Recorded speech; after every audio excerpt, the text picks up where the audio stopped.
Please like and subscribe and don't forget to hit the notification bell. Good morning mga boss.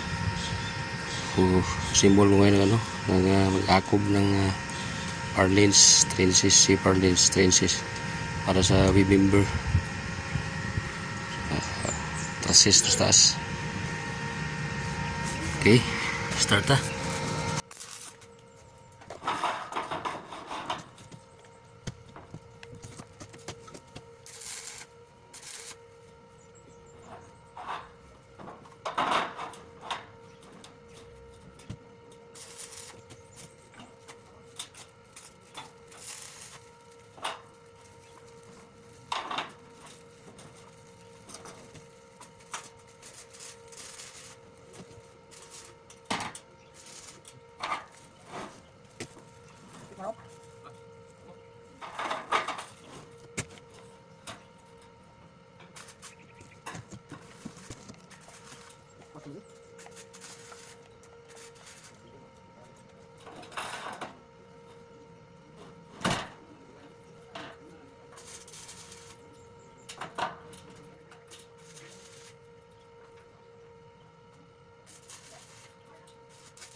Okay, kailangan sa pag-akob kailangan to F, kailangan ng F yun, fabricate yung F tamang-tama nga ang F siya sa kunti para maganyan mo siya kasi kung pagka-sintong si tamang-tama lang ito kung bubuka to hirapan ka papasok. Yan, kung bubuka ya hirapan ka papasok, kailangan malagay kunti. Ganyan mo lang naman, iipitin mo. Kailangan to sa pag-akob. Okay. Ito gamit ko. Kaya nangagaw ng andol eh. Pindi naman sa kamay. Okay na, naka-apat na. Naka-apat na ako. Kaya na.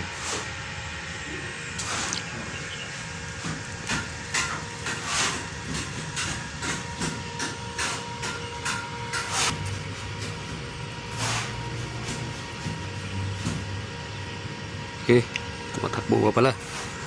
Okay. Ngayon gagawin ko, magpuputol ako. Kasi wala akong kasama sa taas eh. Gawin ko, magpuputol ako. Puputulin ko na rito sa baba. Ito yung sukat ko. Yan. Yan. Kinuha ko na sukat. Nilugan ko kanina ron. Hulog. Nilugan ko. Tapos sinukatan ko na. Ayan, putulin ko na rito. Okay.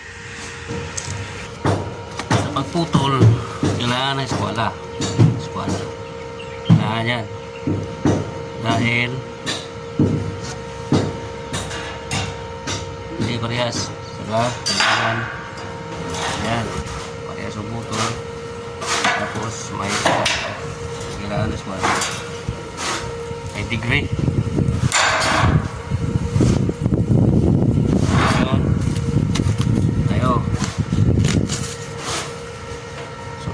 Sana parehas ang butol. Yan. Setting natin ng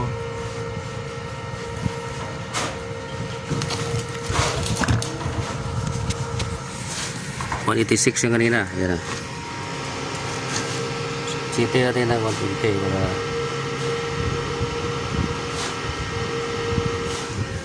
okay. Ginawa ko yun para ang cutting niya hindi malaki, saka hindi masyado matay. Nagmumuta siya pag ano, saka ang cutting malaki. Ito maganda to, maliit lang cutting. Iksi ano piray, walang grinder ha. Welding cutting na titipid eh. Dito na lahat. Pwede naman gawin sa welding, pwede. Ganun din naman, gagamit ka ng grinder, hindi mo naman perfect yung angle pag cutting. Kakaalang ka rin ng welding rod sa pag full weld. Dito ka na, wala. Chokstone sain lang.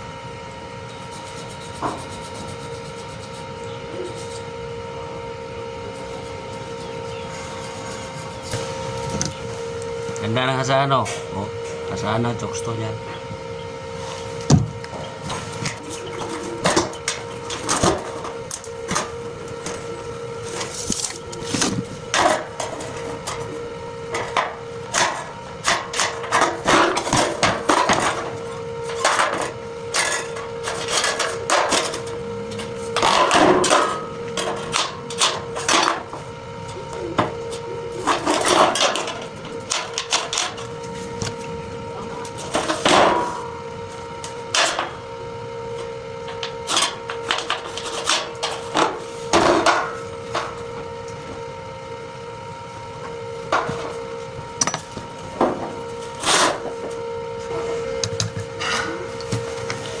$120 ito gamit ko.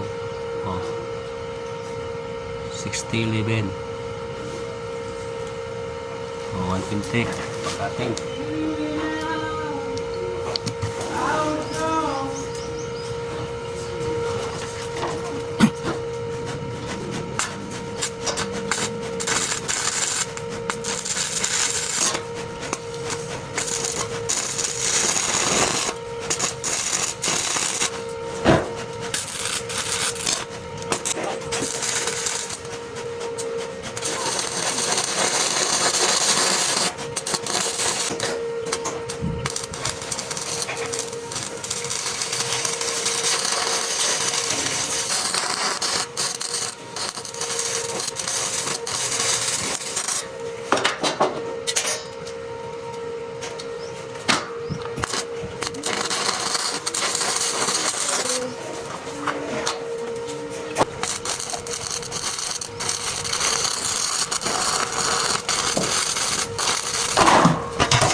Ginawa ko, na-slant ko na. Dahil dun sa kabila, ginawa ko, sinukat ko ron kung ilang degree ba ang slanting niya. Yung ginawa ko, 5 cm.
naman ako.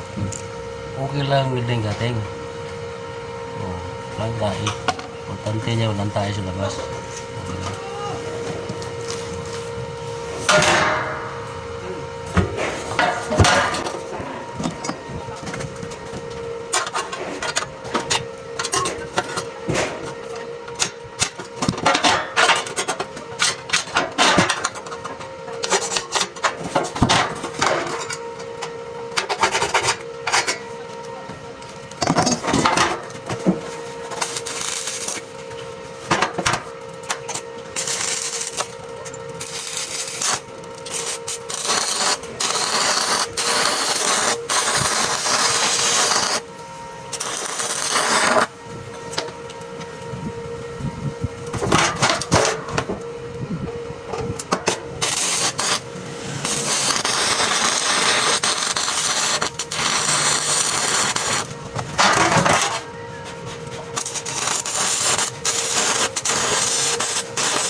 Hindi man perfect yung pagslanting ko. Ibig sabihin, pagdating ko sa taas, konting tabas lang. Kaysa doon ko na puputulin. Kasi abala, kasi may nagpa-plastering. Kaya sa Tagal ko na yung nagpapalitada doon sa muling. Kaya, palitada, muling. Kaya, ito na, kinati ko na rito. Konting repair lang doon pagka may sabit man sa slanting. Konti na lang, di ba?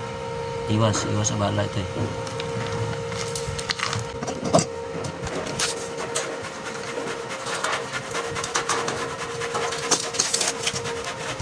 Di ba? Okay.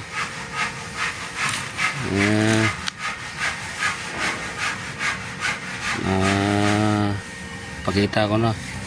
Pag akob, kailangan yung gamit pag akob. Ape, yun ape. Pagpakit ka ng ape, pag akob, si APTM yung kailangan yun eh. Kung kamay-kamay wala nun eh, hirapan ka nun. Kasi pagka winilding mo yung kabila, bubuka yung kabila eh.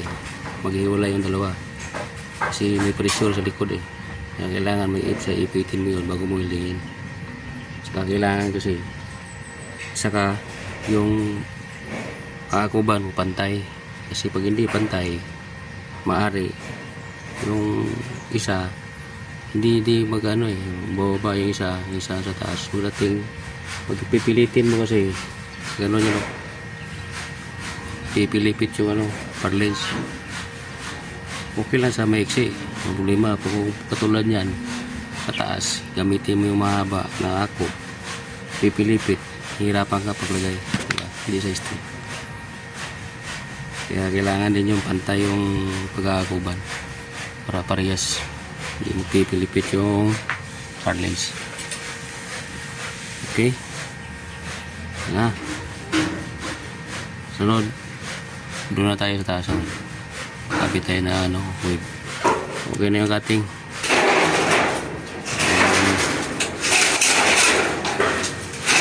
Okay na tayo sa cutting. Ito na naman.